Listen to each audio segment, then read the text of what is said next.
La dernière et la troisième personne que je vais accueillir ce soir, celle qui va me rejoindre, c'est une femme d'action. C'est une femme qui va sans cesse de l'avant, qui n'a peur d'aucune difficulté pour porter à bout de bras les projets en lesquels elle croit.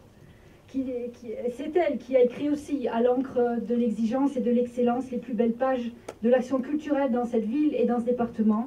Elle est la créatrice et elle a dirigé les estivales pendant 23 ans. Oui, elle a dirigé pendant 23 ans. Elle est reconnue dans le monde de la culture du département et au-delà du département. Elle est très sollicitée. Elle vient d'accepter des interventions au sein du master de l'université sur des questions de patrimoine, tourisme et culture. Elle était attendue ce soir sur une réunion pour une très importante fondation de mécénat culturel sur Paris.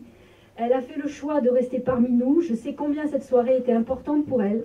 Et donc je la remercie très sincèrement. Et c'est avec vraiment beaucoup de plaisir et beaucoup de fierté que j'appelle Marie-Pierre Beau ici à ce micro. Merci beaucoup.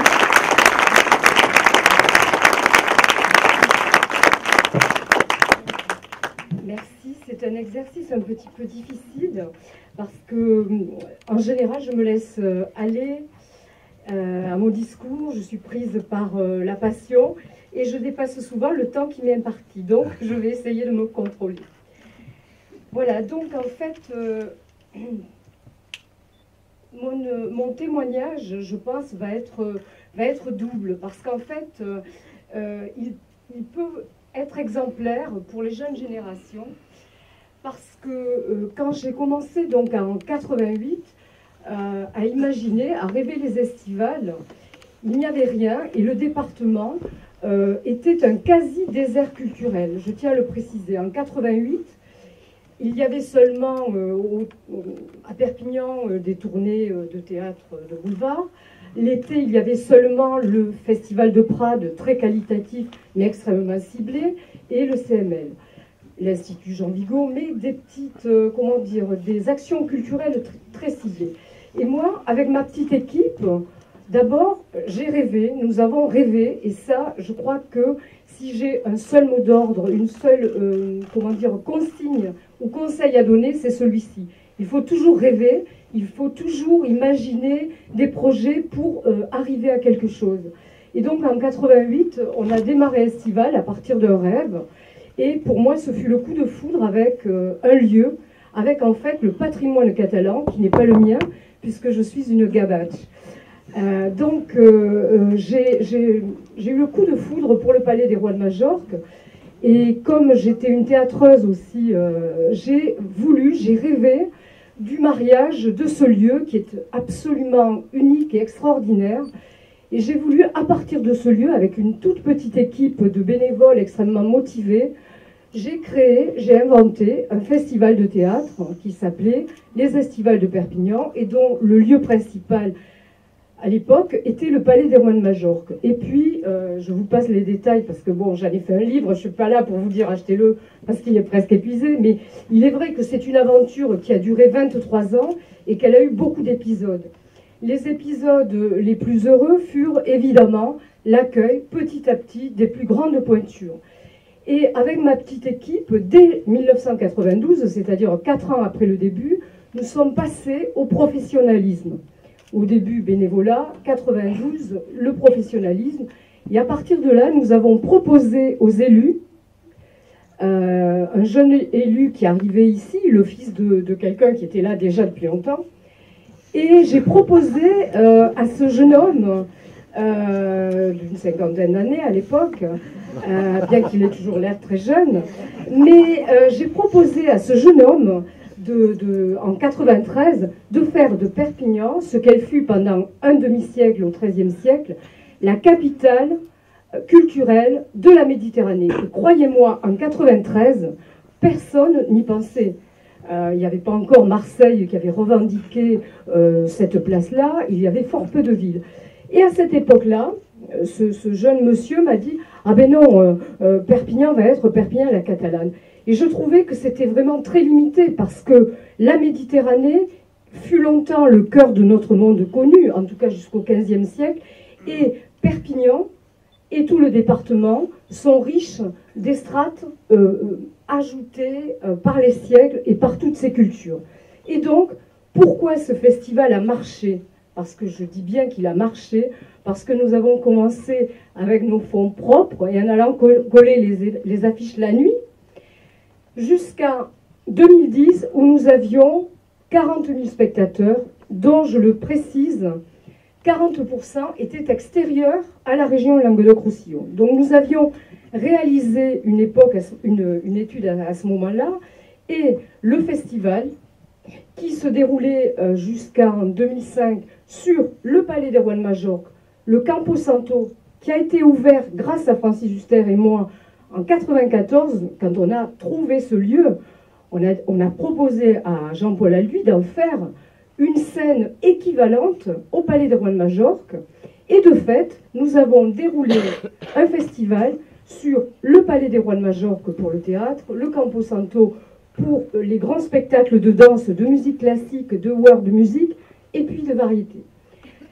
Jusqu'en 2005, et j'oubliais l'Arsenal et le Couvent des Minimes. Donc déjà, dans Perpignan, un maillage de territoire, et nous allions également avec le festival dans d'autres lieux du département, puisque le festival se déplaçait à Prades, à Bachas, et dans d'autres lieux. Et même une année, nous avons même fait un bus estival avec une jeune compagnie qui allait dans les villages.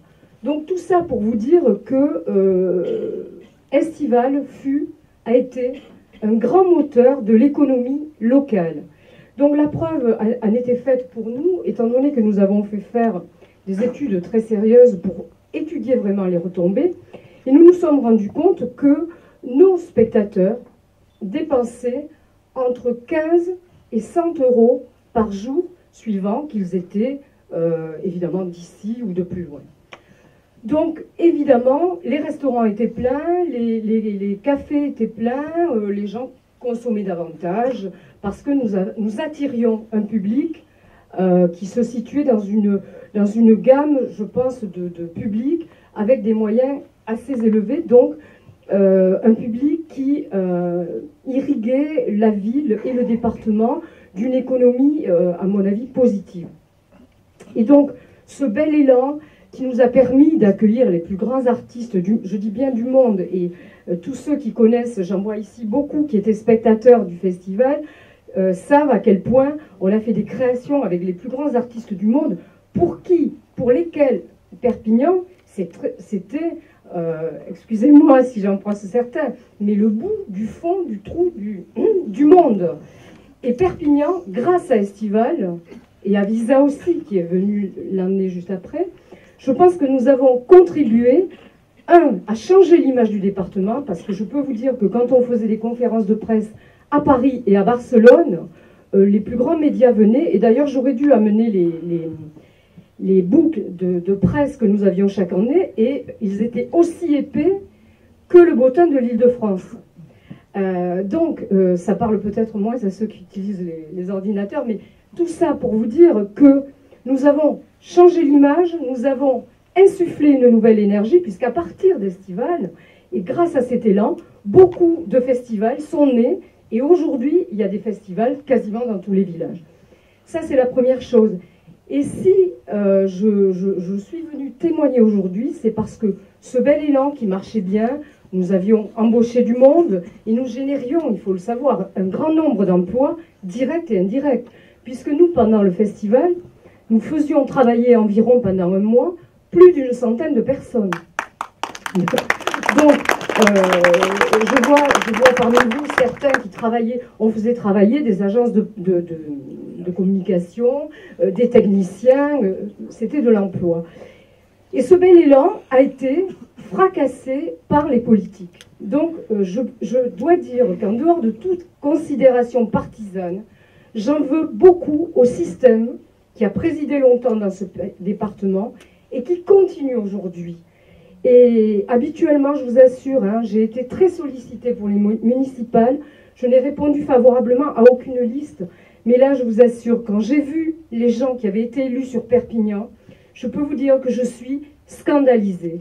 Parce qu'on voit ici, plus encore que dans les autres régions de France, le copinage, le népotisme qui occupe les principaux postes à responsabilité. Et ça, c'est un scandale absolu.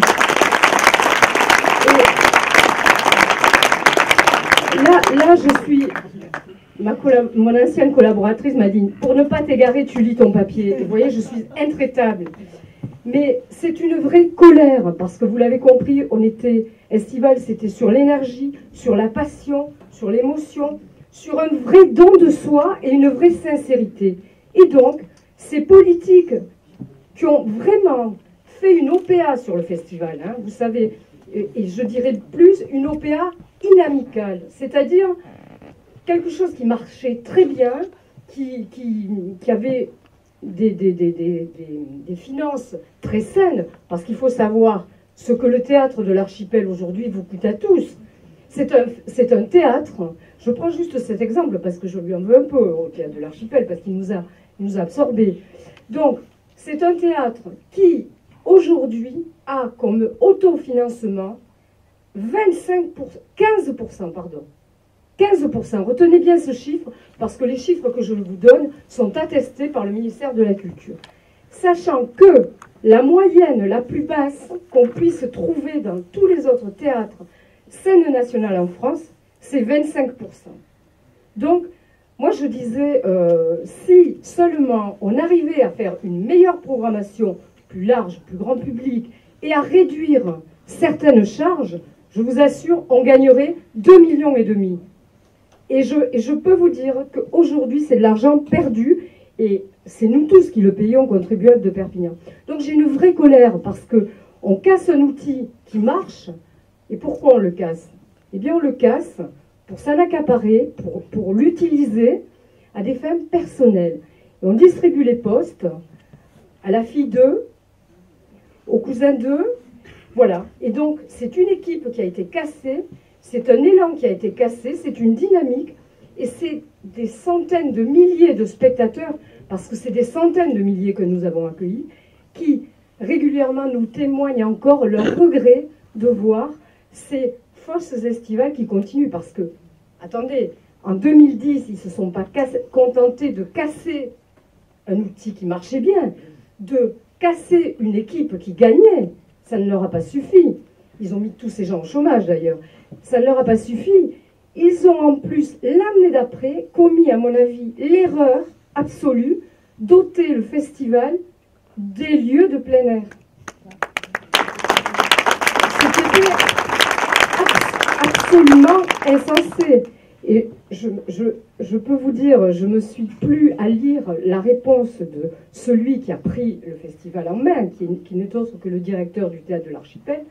Et quand on lui a dit, mais pourquoi plus de Camposanto, pourquoi plus de plein air? Il a dit, à 10 heures, il y a un avion qui passe. Et puis, le plein air, des fois, il ne fait pas bon. Pendant 23, je vous assure, je l'ai lu, c'était en réponse à une interview dans l'Indépendant l'année dernière. Donc, je peux vous dire que nous, pendant 23 ans, c'est ce que nous avons offert au public, c'est-à-dire la magie du plein air. Et tous les grands festivals, qu'ils soient à Orange, qu'ils soient à Aix, qu'ils soient... Les grands festivals d'été, ben, par nature, ils sont en plein air. Et pourquoi cette spécificité?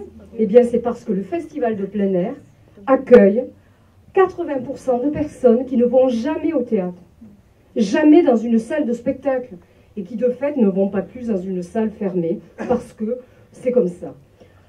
Donc, évidemment, j'ai dépassé le temps que je m'étais imparti. Donc, tout ça pour vous dire que nous avons subi de plein fouet et connu pendant 23 ans, parce que je ne vous ai parlé que de la fin, mais je peux vous dire que les politiques d'ici, malheureusement, je les connais bien. Quand je dis les politiques, je parle à 80%, hein, parce que des talentueux et des sincères, heureusement, j'en ai rencontré. Mais malheureusement, ils ne sont pas au premier rang. Donc le regret que j'ai, c'est d'avoir eu cette jambe politique. Et permettez-moi d'avoir un peu de mépris aujourd'hui, parce que ce sont des gens dont le seul souci était de savoir s'ils allaient être réélus. Et on disait toujours avec ma collaboratrice et mon équipe, mais on est toujours en élection.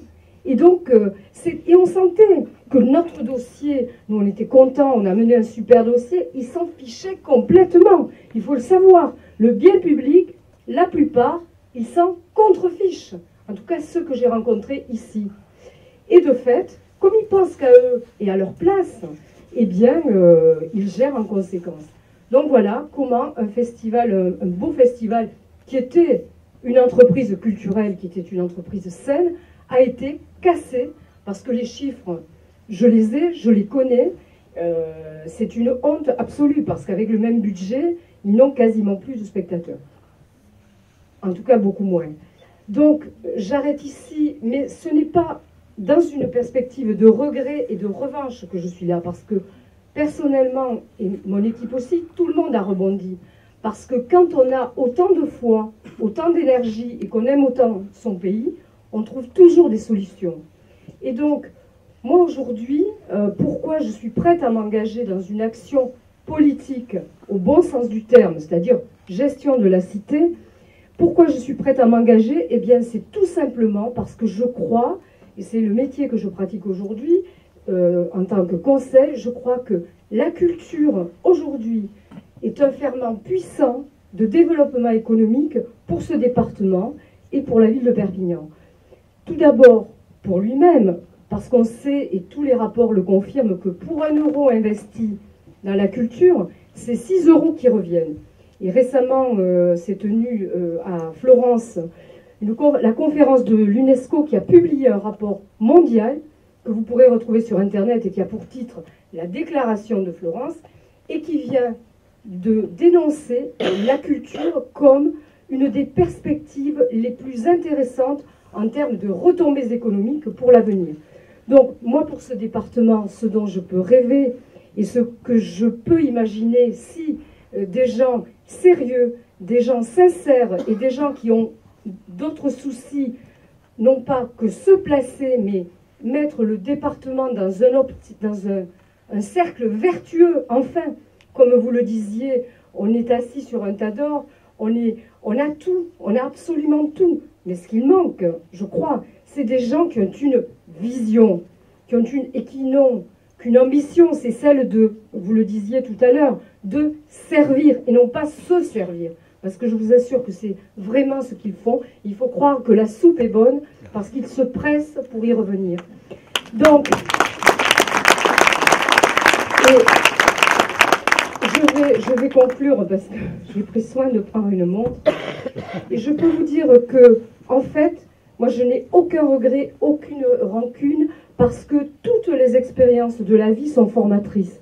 Par contre, j'y vois justement, pour l'avenir dans ce département, si je peux modestement aider, je le ferai avec tout mon cœur et ma passion et mon énergie. Mais ce que je vois pour ce département, ce que je dis sans cesse aux jeunes que j'ai effectivement comme élève à l'université de Perpignan, c'est que la richesse de ce département, elle réside essentiellement dans le tourisme.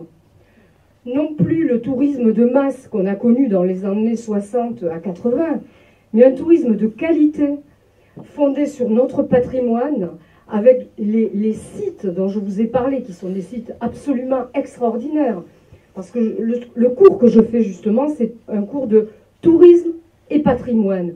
Et je peux vous dire que si on arrive à mettre en lien, un véritable lien, la culture avec le tourisme et une communication adéquate, je pense que le département pourrait sortir la tête de l'eau, on pourrait offrir davantage d'emplois à nos jeunes et comme vous le disiez fort justement, ne plus être obligé, parce que moi aussi je n'ai pas décliné combien j'avais d'enfants, mais j'ai 2 enfants qui travaillent à Paris et c'est vrai que dans ce département on ne peut que regretter justement le manque d'emploi.